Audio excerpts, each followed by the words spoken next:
A surveillance video from a Washington, D.C. psychiatric facility shows 7 sheriff's deputies and 3 hospital employees piling on top of a shackled 67-year-old white man for about 11 minutes until he stopped moving, the Washington Post reports. The Post published a 9-minute clip of the video on Tuesday morning, ahead of its planned release. The newspaper says it obtained the recording by clicking on links from a public court filing by the prosecutor in the case.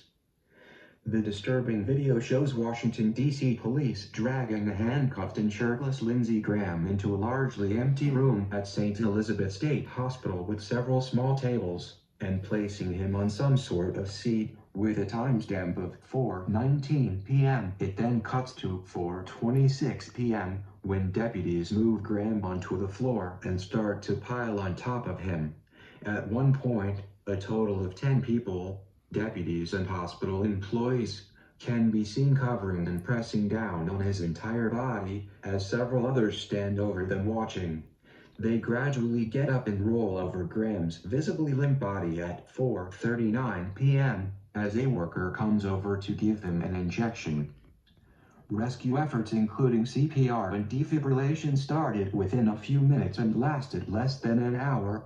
The Post reports a medical technician draped Graham with a white sheet at 5:48 p.m. Graham had been taken into custody 3 days earlier while suffering mental health distress near his workplace in the Russell Senate Office Building, Washington, D.C.